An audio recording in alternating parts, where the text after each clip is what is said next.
Thanks for joining us today. I'm Gabe with Backwoods Pursuit. Today we're going to do a Sea to Summit Ember Quilt review. This here is the Sea to Summit Ember Quilt. And we're going to take a look at the features that you get with this Ember Quilt, as well as the strap system, how the strap system works, some of the materials and specs, that sort of thing. This one is the Sea to Summit Ember 3 quilt. It also comes in the Ember 1 and 2. The 3 here is the 20-degree model. The Ember 2 is the 30-degree model, and the Ember 1 is the 40-degree model. So we're going to look at this one here, show you some of the differences between those, and then go over that. As always, we really appreciate it if you hit that subscribe button for us and follow us on our Facebook and Instagram accounts. Check out our website, backwoodspursuit.com. Got a lot of other gear reviews and more in-depth gear reviews on this and a bunch of other quilts and sleeping bags we've done. It really does mean a lot when you hit that subscribe button. So thank you for doing that and following us here on the channel. Let's get started.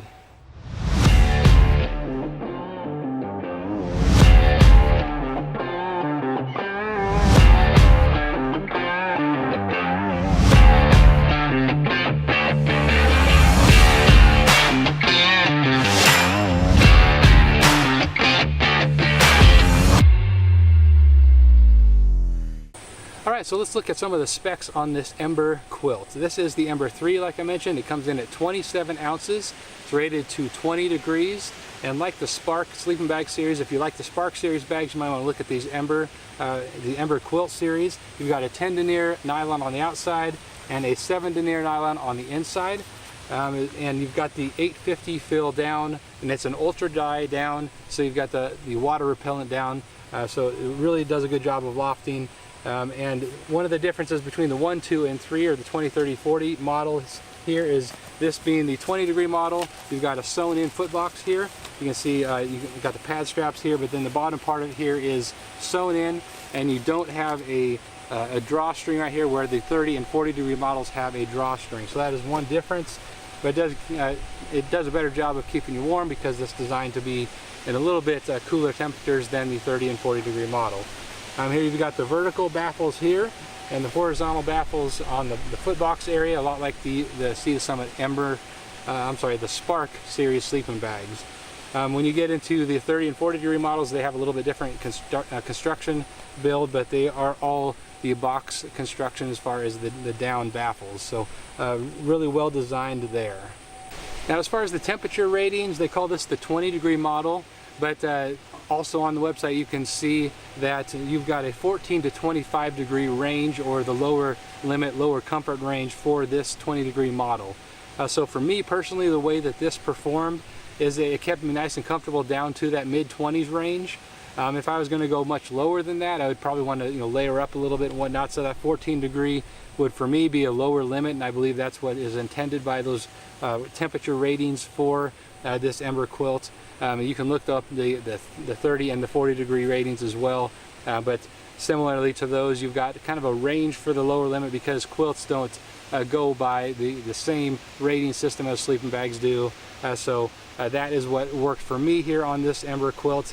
That mid to low 20s was about as low as I'd want to go comfortably with this particular bag. Now as far as sizing, this is the regular size, and it fits up to a 6-foot person.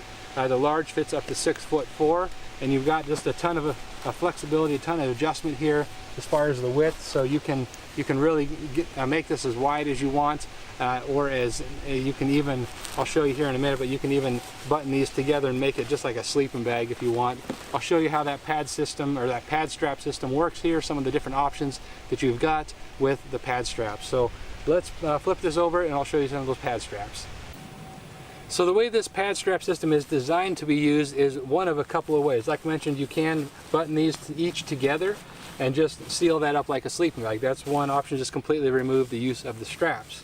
You can take your pad, and I've got the Sea to Summit Etherlight pad here. This is one of my favorite ultralight pads, and this is designed so the way that this is cut, has a little bit extra room. It's designed to put a mummy style pad up in the foot box like that.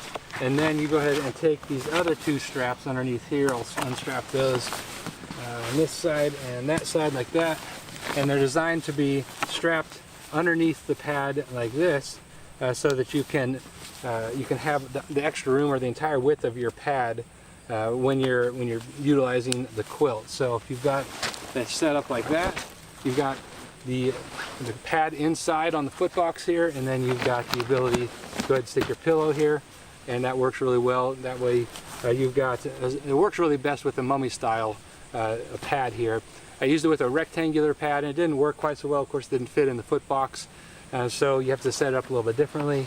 If you do have a rectangular style pad, another way that you can go ahead and set this up is to, I'll just leave this in here like this, is you can go ahead and leave it, the top two straps underneath the pad like that, but then you can run this on top of the pad like that, so the top two are on top of the, or underneath the pad. Flip it back over for you here, and then you can have this bottom pad strap here on top of the pad, so that the foot box is actually on top of your pad, and that works well also. So that's another option. That's really your third option as far as the way you want to set this up. You can, of course, also set this up not at all inside as far as your pad like that. Just put the pad on top of it. That's not really, to me, nearly as effective of a way, because you'll be sliding around and that kind of defeats the purpose of a quilt. But that certainly is an option as well for you as far as the way these pad strap systems work. So this leads me to one of the things that I wasn't a huge fan of on this Ember quilt, and that is the pad strap setup. You have 3 of them, which gives you a lot of flexibility. But what I found was that one of the benefits of a quilt is that you have a lot of flexibility. So if it starts out on a warm night and you don't need to have your quilt sealed all around, you kind of let it open. So you go ahead and do this, and of course this is flipped upside down. So if we went like this, you kind of leave it open like this at night, and then as the night gets colder and you want to strap that down, what you have to do is basically get out of the bag or find a way to reach underneath your bag or your pad here, and then button this up. So I didn't really care for that all that much. A lot of the other quilts have a strap system where you can just kind of lean up and then button in underneath you if you want to do that. So I found it a little bit cumbersome. The other thing that I wasn't a huge fan of on the strap system here was the way that this loosens and tightens. You have kind of more than one step process here. You have to loosen this top strap here, and then go in or out with that, and then tighten that back down. When it's dark and you're in the middle of a cold night, that's kind of a pain. I found it, not the best and easiest way to make an adjustment in the middle of the night. So that would be something that for me would be a recommended change on this, is the pad strap system. Even though you got a lot of versatility here, you kind of have to start the night the way you want to end it. Otherwise you got to get out of your bag and make the adjustment, or get out of the quilt and make your adjustment. So that kind of is the same for all 3 of these. The button system is really nice, and it does stay put exactly where you leave it, so you don't have to worry about, like some of the pad straps I've used are an elastic, and so they tend to stretch and it leaves gaps and that sort of thing. So that doesn't happen with this at all. So pros and cons to it, but that's just one of the things that was a little bit frustrating when using this, that if it were me, I would make a change to where something that's a little bit easier to adjust in the middle of the night. Alright, another feature of this Ember quilt that is really unique to this is you've got some hand pockets right up in here. So you can use those, and those are on both sides here. You can grab those and tuck those around your neck to help you seal out drafts. And now, while I'm a side sleeper, it didn't work great for side sleepers because you have one behind you and one in front of you. You could grab that front one and tuck it right up around your neck. It worked really well. The one on the back of you is not so accessible. But I can see this working really well if you're a stomach sleeper, or potentially even a back sleeper. But being a side sleeper, that made it a little more difficult to seal out drafts. You do have a nice draft collar up here on the top, and then you also have a draw cord right here, so you can go ahead and cinch that up around your neck. One thing, or another thing here that I think would be an improvement for this, would be to have a button or a strap up here on the top so that you could button those two together. So what I found was that over the course of the night, at times it would be, you feel like you want to seal the draft up around your neck, but it was harder because being on my side, I couldn't reach the back pocket to tuck in, or I couldn't button that together and then use the drawstring to seal that around my neck.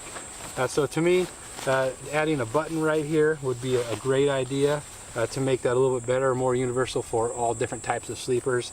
But that did work really well as far as those hand pockets are actually real comfortable. It keeps your hands warm as well. But one of the features that's unique to this, that the depending on your sleep style, may work well for you or may not. So I just wanted to point that out as something that in my opinion could be a little bit better about this quilt. Now, a couple other cool things about the Ember quilt here is that you can double this with a second one. I haven't tried that, but I know that it's within the features of what you can do. So if you wanted to take two of them, strap or button them together, that's supposed to be something that can work really well. And then the same as with the Spark series bags, you've got mostly kind of a see-through material here on the end. So if I'll tip this up so you can see it, if you say pull it out of your stuff sack and you have some down bunching, you can see on the underneath side of this, you can see through to the bottom fabric. So you see the orange there, and so you can tell, hey, I've got some down that's clumping, so you can go ahead and make that adjustment real quick and easy before you find out in the middle of the night that you've got a cold spot. So really like that about the fabric that they use here. Cedar Summit uses top-notch and high-quality fabric and down, so you know you're going to get that with their Ember quilts here as well as their other sleeping bags. So really like that about the Cedar Summit stuff. So what I'm going to do, I'm going to pull this, I'm going to put it in the stuff sack. I'm going to show you how compact this gets for you. Again, 27 ounces, and it gets nice and compact, but I'm going to show you that. So here is the Ember 3 quilt all in its compression sack.